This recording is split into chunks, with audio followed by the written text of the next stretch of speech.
ನಮಸ್ತೆ ಸ್ನೇಹಿತರೆ, ಇವತ್ತು ನಾವು ಪ್ರಥಮ BA BComನವರಿಗೆ ಇರುವಂತಹ ಇಂಗ್ಲೀಷ್ ಅಲ್ಲಿ ಮೊದಲಿಗೆ ಪದ್ಯ ಭಾಗದ ಕಡೆಗೆ ಹೋಗ್ತಾ, ಪದ್ಯ ಭಾಗದಲ್ಲಿ ಒಟ್ಟು 6 ಪದ್ಯಗಳಿದೆ. ನಾನು ನಿಮಗೆ ಈಗಾಗಲೇ ತಿಳಿಸಿರುವಂತೆ 6 ಪದ್ಯಗಳ ಸಮ್ಮರಿಯನ್ನು ನಾವು ಸರಿಯಾಗಿ ಕಲಿತುಕೊಳ್ಬೇಕು. 6 ಸಮ್ಮರಿಗಳನ್ನು ಸರಿಯಾಗಿ ಬರೆದು ಸರಿಯಾಗಿ ಕಲಿಬೇಕು. ಹಾಗೆಯೇ ಆ 6 ಸಮ್ಮರಿಯನ್ನು ಯಾವ ಪ್ರಶ್ನೆ ಬಂದರೂ ಕೂಡ ನೀವು ಆ ಸಮ್ಮರಿಯನ್ನು ಬರಿತಾ ಹೋಗುವಂಥದ್ದು ಮಾಡುವಂಥದ್ದು.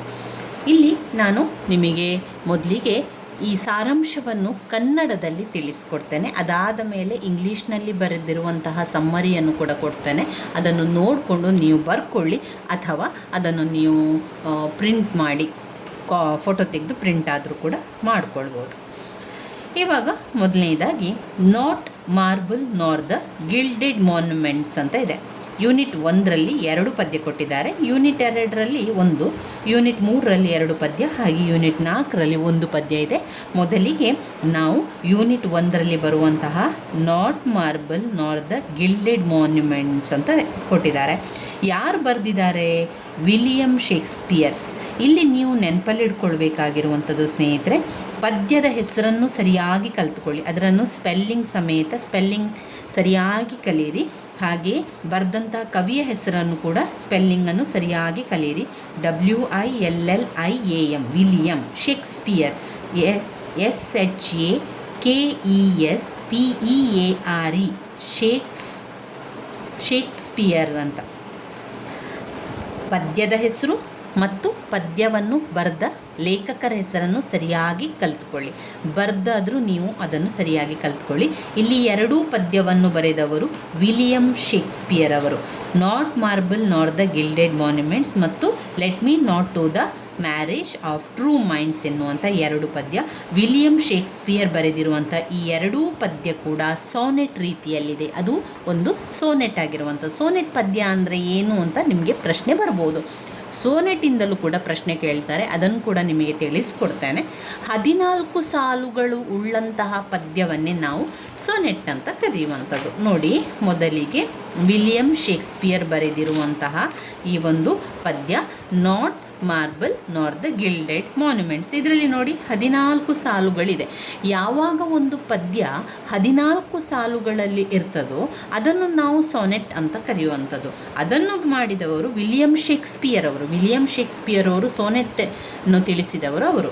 ನೋಡಿ, ಇದರಲ್ಲಿ 1 2 3 4 5 6 7 8 9 10 11 12 13 14 14 ಸಾಲುಗಳನ್ನು ಹೊಂದಿರುವಂತಹ ಪದ್ಯವೇ ಸೋನೆಟ್. ಹಾಗೆಯೇ ವಿಲಿಯಂ ಶೇಕ್ಸ್ಪಿಯರ್ ಅವರ ಮತ್ತೊಂದು ಪದ್ಯ let me not marriage of true mind, ಇದು ಕೂಡ 14 ಸಾಲುಗಳನ್ನು ಹೊಂದಿರುವಂತಹ ಪದ್ಯ. 1 2 3 4 5 6 7 8 9 10 11 12 13 14 ಈ 14 ಸಾಲುಗಳುಳ್ಳ ಪದ್ಯಕ್ಕೆ ನಾವು ಸೋನೆಟ್ ಅಂತ ಕರೀತೇವೆ. ಬನ್ನಿ, ಈಗ ನಾವು ಪದ್ಯದ ಸಾರಾಂಶವನ್ನು ತಿಳ್ಕೊಳ್ಳೋಣ. ಇಲ್ಲಿ ಲೇಖಕರು ಈ ಒಂದು ಪದ್ಯದ ಹೆಡ್ಡಿಂಗ್ ಏನು ಕೊಟ್ಟಿದ್ದಾರೆ? Not marble nor the gilded monuments. ಅಂದರೆ ಅರ್ಥ ಏನು? ಅಮೃತ ಶಿಲೆಗಳು ಅಥವಾ ಸ್ವರ್ಣಲೇಪಿತವಾಗಿರುವಂಥ ಯಾವುದೇ ಒಂದು ಸ್ಮಾರಕ ಅದು ನಿಜವಾಗಿ ಸ್ಮಾರಕಗಳಲ್ಲ ಅಂತ ಹೇಳುವಂಥದ್ದು. ಅಮೃತ ಶಿಲೆ ಅಥವಾ ಸ್ವರ್ಣಲೇಪಿತವುಗಳು ಅದು ಸ್ಮಾರಕಗಳಲ್ಲ ಅಂತ ಹೇಳುವಂಥದ್ದು ವಿಲಿಯಂ ಶೇಕ್ಸ್ಪಿಯರ್ ಅವರ ಮಾತು. ಇಲ್ಲಿ ವಿಲಿಯಂ ಶೇಕ್ಸ್ಪಿಯರ್ ಅವರು ಏನು ಹೇಳ್ತಾ ಇದ್ದಾರೆ ಅಂತ ಹೇಳಿದರೆ, ತನ್ನ ಫ್ರೆಂಡಿಗೆ, ತನ್ನ ಗೆಳೆಯನಿಗೆ ಹೇಳುವಂಥದ್ದು, ನೋಡು, ನಾವು ಕವಿತೆಯನ್ನು ಬರಿತೇವೆ, ಕಾವ್ಯವನ್ನು ಬರಿತೇವೆ, ಅದೆಲ್ಲ ಕೂಡ ಶಾಶ್ವತವಾಗಿ ಎಷ್ಟು ವರ್ಷ ಬೇಕಾದರೂ ಉಳಿತದೆ. ಆದರೆ ಅಮೃತ ಶಿಲೆಗಳಿರ್ಬೋದು ಅಥವಾ ಒಂದು ಸ್ವರ್ಣಲೇಪಿತವಾಗಿರುವಂಥ ಅಂದರೆ ಚಿನ್ನದಿಂದ ಲೇಪನೆ ಮಾಡಿರುವಂಥ ಯಾವುದೇ ಒಂದು ಮೂರ್ತಿಗಳಿರ್ಬೋದು, ಅದು ಸ್ಮಾರಕಗಳಲ್ಲ. ಅದೇನಾಗ್ತದೆ? ಅದೆಲ್ಲ ನಶಿಸಿ ಹೋಗ್ತದೆ. ಯಾವ್ಯಾವ ಕಾರಣದಿಂದ ನಶಿಸಿ ಹೋಗ್ತದೆ? ಆ ಒಂದು ಸ್ಮಾರಕಗಳಿರ್ಬೋದು ಅಥವಾ ಒಂದು ಮೂರ್ತಿಗಳೆಲ್ಲ ಇರ್ಬೋದು, ಎಲ್ಲ ಬೇರೆ ಬೇರೆ ಬೇರೆ ಕಾರಣಗಳಿಂದ ಅದು ನಶಿಸಿ ಹೋಗ್ತದೆ. ಯಾವ ಕಾರಣದಿಂದ ನಶಿಸಿ ಹೋಗ್ತದೆ ಅಂತ ಅವರು ಇಲ್ಲಿ ವಿವರಿಸಿದ್ದಾರೆ. 2 ಸಾಲುಗಳಲ್ಲಿ ಯಾವ್ಯಾವ ಒಂದು ಕಾರಣದಿಂದಾಗಿ ಒಂದು ಸ್ಮಾರಕ ಇರ್ಬೋದು ಅಥವಾ ಒಂದು ಮೂರ್ತಿ ಅಥವಾ ಒಂದು ಶಿಲೆಗಳೆಲ್ಲ ನಶಿಸಿ ಹೋಗ್ತದೆ ಅಂತ ಒಂದೊಂದು ಕಾರಣವನ್ನು ಇಲ್ಲಿ ವಿಲಿಯಂ ಶೇಕ್ಸ್ಪಿಯರ್ ಅವರು ಹೇಳ್ತಾ ಹೋಗುವಂಥದ್ದು 4-5 ವಿಚಾರಗಳನ್ನು ಅವರಿಲ್ಲಿ ನಮಗೆ ತಿಳಿಸ್ತಾ ಹೋಗ್ತಾರೆ. ಅವರ ಪ್ರಕಾರ ಈ ಕವಿತೆಯಲ್ಲಿ ಅವರು ಏನು ಹೇಳ್ತಾ ಇದ್ದಾರೆ ಅಂತ ಅಂದರೆ, ವಿಲಿಯಂ ಶೇಕ್ಸ್ಪಿಯರ್ ಅವರು ಹೇಳುವಂಥದ್ದು, the poem tells us about grandeur and limitation of worldly glory. ನಮಗೆ ಒಂದು ಭವ್ಯತೆಯ ಬಗ್ಗೆ, ಒಂದು ವೈಭವದ ಬಗ್ಗೆ ನಮಗೆ ಇಲ್ಲಿ ಅವರು ಹೇಳ್ತಾ ಇದ್ದಾರೆ. ಯಾವುದೇ ಒಂದು ಅಮೃತ ಶಿಲೆಗಳಿರ್ಬೋದು, ಯಾವುದೇ ಒಂದು ಸ್ಮಾರಕಗಳಿರ್ಬೋದು, ಅದು ಒಂದಲ್ಲ ಒಂದು ಕಾಲದಲ್ಲಿ ನಶಿಸಿ ಹೋಗ್ತದೆ, ಒಂದಲ್ಲ ಒಂದು ಕಾಲದಲ್ಲಿ ಹಾಳಾಗಿ ಹೋಗ್ತದೆ. ಆದರೆ ನಾವು ಬರೆದಿರುವಂತಹ ಕವಿತೆ ಅದು ನಾಶ ಆಗುವುದಿಲ್ಲ. ಕವಿತೆಯ ಪುಸ್ತಕ, ಕವಿತೆಯ ಪೇಪರ್ ನಾಶ ಆಗಿರ್ಬೋದು, ಆದರೆ ಅವರು ಹೇಳಿರುವಂತಹ ಪದ್ಯ ಇದೆಯಲ್ಲ, ಈಗ ಎಷ್ಟೋ ವರ್ಷಗಳ ಮೊದಲು ವಿಲಿಯಂ ಶೇಕ್ಸ್ಪಿಯರ್ ಅವರು ಈ ಒಂದು ಸೋನೆಟವನ್ನು ಬರೆದಿದ್ದಾರೆ. ಇದು ನಮಗೆ ಸಿಕ್ಕಿದೆ ಅಂದರೆ ಎಷ್ಟೋ ವರ್ಷ ಆಯಿತು, ಆದರೂ ಕೂಡ ಅದು ನಶಿಸದೆ ನಮಗೆ ಅದು ಮುಂದುವರಿತಾ ಇದೆ, ನಮಗೆ ಅದು ಸಿಗ್ತಾ ಇದೆ. ಕವಿತೆ ನಾಶ ಆಗುವುದಿಲ್ಲ. ಕವಿತೆ ನಾಶ ಆಗಲಿಕ್ಕೆ ಸಾಧ್ಯವಿಲ್ಲ. ಆದರೆ ಸ್ಮಾರಕಗಳಿರ್ಬೋದು, ಅಮೃತ ಶಿಲೆಗಳಿರ್ಬೋದು, ಸ್ವರ್ಣಲೇಪಿತ ಮೂರ್ತಿಗಳಿರ್ಬೋದು, ಇದೆಲ್ಲ ಕೂಡ ನಶಿಸಿ ಹೋಗ್ತದೆ, ಅದು ಹಾಳಾಗಿ ಹೋಗ್ತದೆ. ಅದು ಯಾವುದಕ್ಕೂ ಅದು ಎಲ್ಲ ಅಮರ ಅಲ್ಲ, ಕವಿತೆ ಮಾತ್ರ ನಿಜವಾಗಿ ಅಮರವಾಗಿರುವಂಥದ್ದು ಅಂತ ವಿಲಿಯಂ ಶೇಕ್ಸ್ಪಿಯರ್ ಲೇಖಕರಾದಂತಹ ವಿಲಿಯಂ ಶೇಕ್ಸ್ಪಿಯರ್ ಅವರು ಇಲ್ಲಿ ನಮಗೆ ವಿವರಿಸ್ತಾ ಹೋಗ್ತಾರೆ.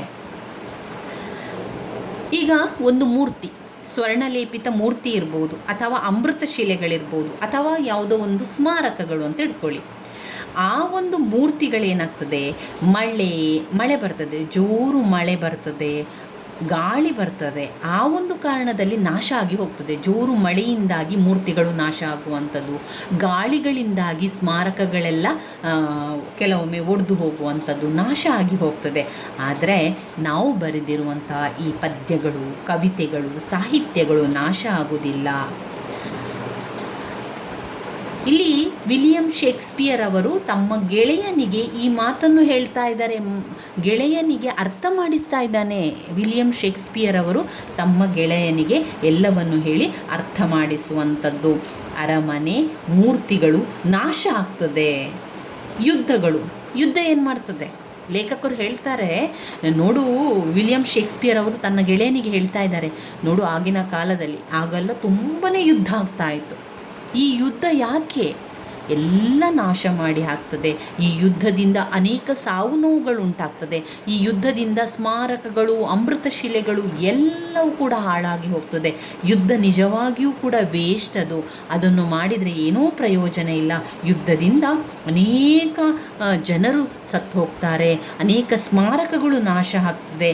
ಶತ್ರುಗಳ ದಾಳಿಯಿಂದ ಶತ್ರುಗಳೇನು ಮಾಡ್ತಾರೆ?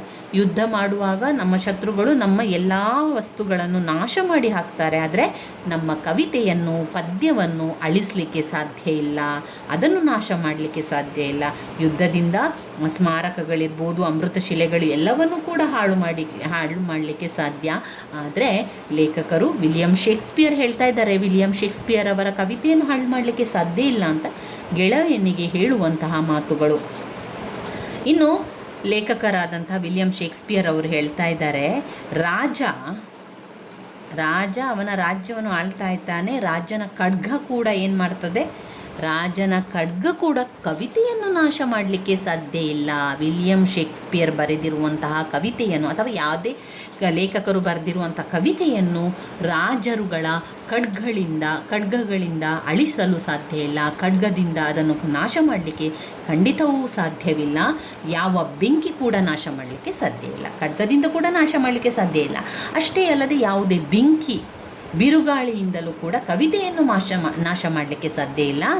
ಕವಿತೆ ಎನ್ನುವಂಥದ್ದು ಶಾಶ್ವತವಾಗಿರುವಂಥದ್ದು, ಕವಿತೆ ಎನ್ನುವಂಥದ್ದು ಯಾವಾಗಲೂ ಇರುವಂಥದ್ದು. ಆದರೆ ಸ್ಮಾರಕಗಳನ್ನು, ಸ್ವರ್ಣಲೇಪಿತ ಮೂರ್ತಿಗಳನ್ನು, ಅಮೃತಶಿಲೆಗಳನ್ನು ರಾಜನ ಖಡ್ಗದಿಂದ ನಾಶ ಮಾಡಿ ಹಾಕ್ಬೋದು, ಬೆಂಕಿಗಳಿಂದ ನಾಶ ಆಗ್ಬೋದು, ಅದು ಗಾಳಿಯಿಂದ ನಾಶ ಆಗ್ತದೆ, ಮಳೆಯಿಂದ ನಾಶ ಆಗ್ತದೆ, ಯುದ್ಧದಿಂದ ನಾಶ ಆಗ್ತದೆ, ಶತ್ರುಗಳ ಒಂದು ದಾಳಿಯಿಂದಾಗಿ ನಾಶ ಆಗ್ತದೆ ಅಂತ ಇಲ್ಲಿ ಸಂಪೂರ್ಣವಾಗಿ ವಿಲಿಯಂ ಶೇಕ್ಸ್ಪಿಯರ್ ಅವರು ತಮ್ಮ ಗೆಳೆಯನಿಗೆ ವಿವರಿಸ್ತಾ ಇದ್ದಾರೆ, ಅರ್ಥ ಮಾಡಿಸ್ತಾ ಇದ್ದಾರೆ.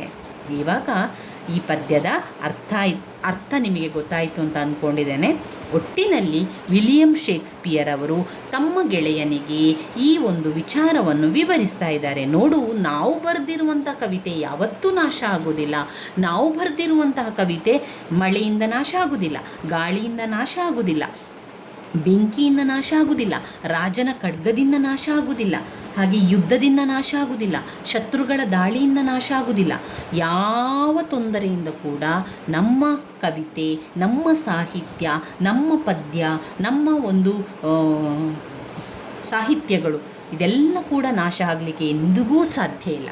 ಈಗ ಬರೆದಿರುವಂತಹ ಹಾಳೆಗಳನ್ನು ನಾಶ ಮಾಡ್ಬೋದೇ ವಿನಃ ಬರೆದಿರುವಂತಹ ಕವಿತೆ ಅಚ್ಚಳಿಯಾಗಿ ಉಳಿದಿರ್ತದೆ, ಅಥವಾ ಬೇರೆ ಕಡೆ ಅದನ್ನು ಈಗ ತುಂಬ ಪುಸ್ತಕಗಳನ್ನೆಲ್ಲ ಮಾಡಿ ಕಳಿಸಿರ್ತಾರೆ. ಅದರಿಂದ ಒಂದು ಕಡೆ ಬರೆದಿರುವಂಥ ಕಾಗದಗಳನ್ನು ನಾಶ ಮಾಡ್ಬೋದಷ್ಟೇ, ಅವರ ಪದ್ಯಗಳನ್ನು, ಸಾಹಿತ್ಯಗಳನ್ನು, ಕವಿತೆಯನ್ನು ನಾಶ ಮಾಡಲಿಕ್ಕೆ ಎಂದೂ ಸಾಧ್ಯ ಇಲ್ಲ.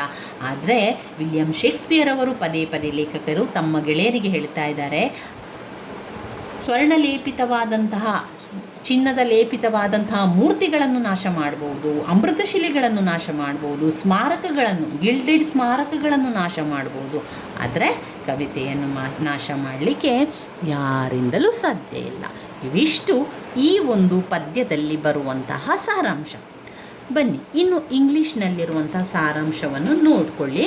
ಹಾಗೆ ನೀವು ಫೋಟೋ ಬೇಕಾದರೂ ತಗೊಳ್ಳಿ, ಫೋಟೋ ಸ್ಕ್ರೀನ್ಶಾಟ್ ಕೂಡ ತೆಗೆದಿಟ್ಕೊಳ್ಳಿ. ಇದು ಇಂಗ್ಲೀಷ್ನಲ್ಲಿರುವಂತಹ ಸಮ್ಮರಿ. ಇದು ಕೂಡ ಅದೇ, ನೀವು ಆ ಒಂದು ಕನ್ನಡ ಸಮ್ಮರಿಯನ್ನು ತಿಳ್ಕೊಂಡ ನಂತರ ಈ ಒಂದು ಇಂಗ್ಲೀಷ್ ಸಮ್ಮರಿಯನ್ನು ಓದ್ತಾ ಹೋಗಿ. ನಾನಿಲ್ಲಿ ಸರಳವಾದ ಪದಗಳ ಜೊತೆಗೆ ಸಮ್ಮರಿಯನ್ನು ಬರೆದಿದ್ದೇನೆ. ಇದರಲ್ಲಿ ಸಾಧಾರಣವಾಗಿ 2.25 ಪುಟದಷ್ಟು ಉತ್ತರ ಇದೆ ಸಮ್ಮರಿ. ಇದನ್ನು ಬಾಯ್ಪಾಠ ಮಾಡಿ ಆದರೂ ಕಲಿಯಿರಿ, ಅಥವಾ ನೀವು ಅರ್ಥ ಮಾಡಿಕೊಂಡಾದರೂ ಕೂಡ ಕಲಿಯಿರಿ. ಇದನ್ನೇ ಬರಿತಾ ಹೋಗುವಂಥದ್ದು. ಇದನ್ನೇ ಸ್ವಲ್ಪ ಏನು ಮಾಡಿ, ಗ್ಯಾಪ್ ಬಿಟ್ಟುಕೊಂಡು, ಸ್ವಲ್ಪ ಜಾಗವನ್ನು ಬಿಟ್ಟುಕೊಂಡು, ಸ್ವಲ್ಪ ದೂರ ಮಾಡ್ಕೊಂಡು ಬರೀರಿ. ಇಲ್ಲಿ ನಾನು ತುಂಬ ಹತ್ತಿರವಾಗಿ ಬರೆದಿದ್ದೇನೆ, ನೀವು ಸ್ವಲ್ಪ ಜಾಗ ಬಿಟ್ಕೊಂಡು ಬರಿತಾ ಹೋಗಿ. ಯಾಕಂದರೆ ನೀವು ಪುಸ್ತಕದಲ್ಲಿ ಬರಿಬೇಕಾದ್ರೆ 10 ಅಂಕದ ಪ್ರಶ್ನೆಗಳು ಬಂದಾಗ 3ರಿಂದ 4 ಪುಟದಷ್ಟು ಆಗುವ ತನಕ ಆದರೂ, 3 ಪುಟ ಆಗುವಷ್ಟಾದರೂ ಕೂಡ ನೀವು ಸ್ವಲ್ಪ ದೂರದಲ್ಲಿ ಈಗ ಅದನ್ನು ಬರಿತಾ ಹೋಗಿ. Not marble nor the gilded monuments. ಈ ಕವಿತೆ ಹೆಸರು ಸ್ಪೆಲ್ಲಿಂಗ್ ಎಲ್ಲ ಸರಿಯಾಗಿ ಕಲ್ತುಕೊಳ್ಳಿ. ನಂತರ ಕವಿತೆಯನ್ನು ಬರೆದ ಲೇಖಕರ ಹೆಸರನ್ನು ಕೂಡ ಸ್ಪೆಲ್ಲಿಂಗನ್ನು ಸರಿಯಾಗಿ ಕಲ್ತುಕೊಳ್ಳಿ ಸ್ನೇಹಿತರೆ. ಇಲ್ಲಿ ನೋಡಿ, ಇದು ಇಂಗ್ಲೀಷ್ ಸಮ್ಮರಿ ಆಗಿರುವಂಥದ್ದು. ಇಂಗ್ಲೀಷ್ ಸಮ್ಮರಿಯ ಸ್ಕ್ರೀನ್ಶಾಟನ್ನು ತೆಗೆದು ಇಟ್ಕೊಳ್ಳಿ, ಅಥವಾ ನಿಮಗೆ ಸಮಯ ಇದ್ದರೆ ಅದನ್ನು ಬರ್ಕೊಳ್ಳಿ. ಇದು ಸುಲಭವಾಗಿರುವಂತಹ, ಸರಳವಾಗಿರುವಂತಹ ಸಮ್ಮರಿಯಾಗಿದೆ. ನಾವು ಈಗ ಪರೀಕ್ಷೆ ತಯಾರಿಯನ್ನು ಮಾಡ್ತಾ ಹೋಗುವ. ಪರೀಕ್ಷೆಯ ತಯಾರಿ ಭಾಗ 1ರಲ್ಲಿ not marble not the gilded monuments, William Shakespeare ಬರೆದಿರುವಂತಹ ಒಂದು ಪದ್ಯ. ಇದನ್ನು ಸೋನೆಟ್ ಅಂತ ಕರೆಯುವಂಥದ್ದು. ಇದು 55ನೇ ಸೋನೆಟ್ನಲ್ಲಿ ಈ ಒಂದು ಪದ್ಯವನ್ನು ಕೊಟ್ಟಿರುವಂಥದ್ದು. ಇಲ್ಲಿ ವಿಲಿಯಂ ಶೇಕ್ಸ್ಪಿಯರ್ ಲೇಖಕರು ಏನು ಮಾಡ್ತಾ ಇರುವಂಥದ್ದು, ತಮ್ಮ ಗೆಳೆಯನಿಗೆ ವಿವರಿಸುವಂಥದ್ದು, ಗೆಳೆಯನಿಗೆ ತಿಳಿಸುವಂಥದ್ದು.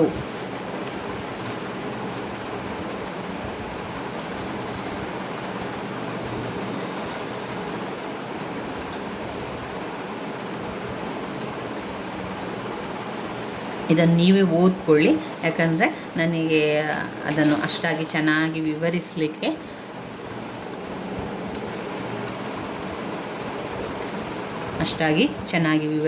ಸಾಧ್ಯ ಆಗ್ತಾ ಇಲ್ಲ.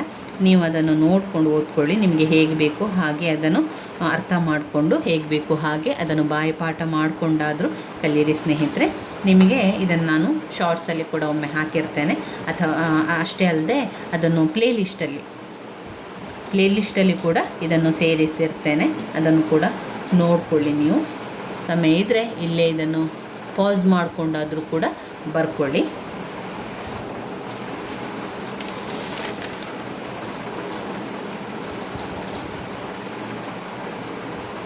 ಈ ರೀತಿಯಾಗಿ ಒಂದೊಂದೇ ಪದ್ಯದ ಸಾರಾಂಶವನ್ನು ಸರಿಯಾಗಿ ಕಲಿತ್ರೆ ಸಾಕು ಸ್ನೇಹಿತರೆ, ಪ್ರತಿಯೊಬ್ಬರು ಕೂಡ ಪಾಸ್ ಆಗ್ತೀರಾ. ಏನೂ ಚಿಂತೆ ಮಾಡೋದು ಬೇಡ.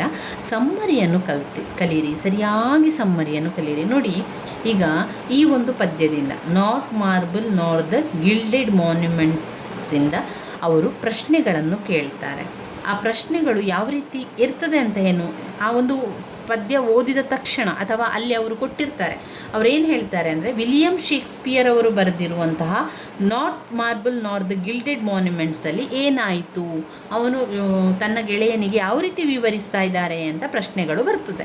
ಆವಾಗ ನೀವು ಇಲ್ಲಿಂದಲೇ ಎಲ್ಲವನ್ನು ಕೂಡ ಬರಿತಾ ಹೋಗುವಂಥದ್ದು, ಆರಂಭದಿಂದಲೇ ಎಲ್ಲವನ್ನು ಕೂಡ ಬರಿತಾ ಹೋಗುವಂಥದ್ದು, ಇಲ್ಲಿಂದ ನೀವು ಬರಿತಾ ಹೋಗುವಂಥದ್ದು. ಎಷ್ಟು ಪುಟ ಆಗ್ತದೆ ಅಷ್ಟು ಪುಟಕ್ಕೆ ನೀವು ನಿಲ್ಲಿಸಿಬಿಡಿ.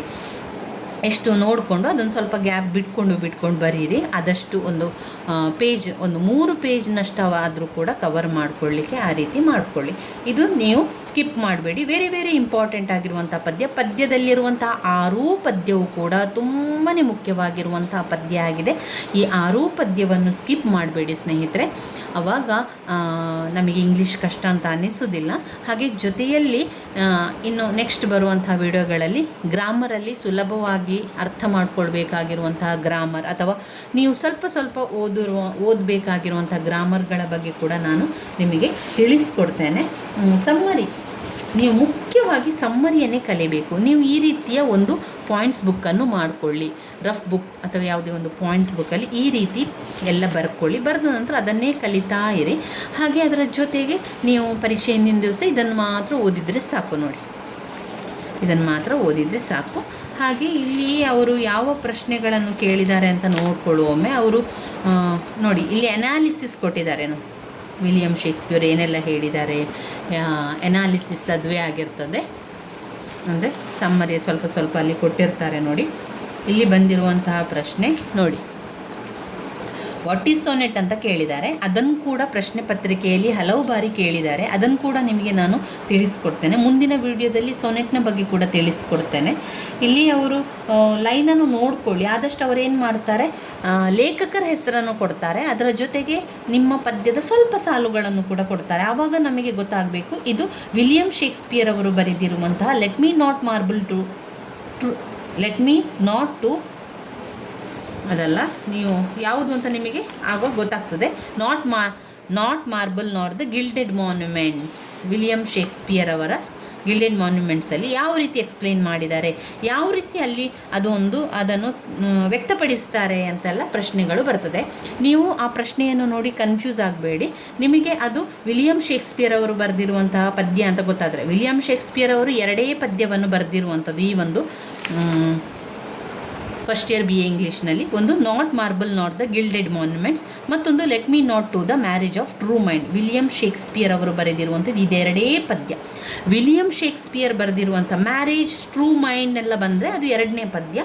ಆಮೇಲೆ gilded monuments, marble nor the gilded monuments ಎಲ್ಲ ಬಂದರೆ ಅದು 1ನೇ ಪದ್ಯ ಅಂತ ಸದಾ ನೆನಪಲ್ಲಿ ಇಟ್ಕೊಳ್ಳಿ. ಇದರ ಜೊತೆಗೆ ಅವರು ಸೋನೆಟ್ ಅಂದರೆ ಏನು, ಸೋನೆಟನ್ನು ಎಕ್ಸ್ಪ್ಲೇನ್ ಮಾಡಿ ಅಂತ ಕೂಡ ಕೇಳ್ತಾರೆ. ಮುಂದಿನ ವಿಡಿಯೋದಲ್ಲಿ ನಾನು ಸೋನೆಟ್ನ ಬಗ್ಗೆ ಕೂಡ ನಿಮಗೆ ತಿಳಿಸ್ಕೊಡ್ತೇನೆ. ಅದರ ಸಮ್ಮರಿಯನ್ನು ಕೂಡ ನಿಮಗೆ ನಾನು ತೋರಿಸ್ತೇನೆ. ಅದನ್ನು ನೀವು ಬರ್ಕೊಂಡ್ರಾಯಿತು. ನನ್ನ ವೀಡಿಯೋಸ್ ಎಲ್ಲ ನಿಮಗೆ ಇಷ್ಟ ಆಗ್ತಾ ಇದ್ದರೆ ಲೈಕ್ ಕೊಡಿ, ಶೇರ್ ಮಾಡಿ, ಸಬ್ಸ್ಕ್ರೈಬ್ ಮಾಡಲಿಕ್ಕೆ ಮರಿಬೇಡಿ ಸ್ನೇಹಿತರೆ. ಧನ್ಯವಾದಗಳು.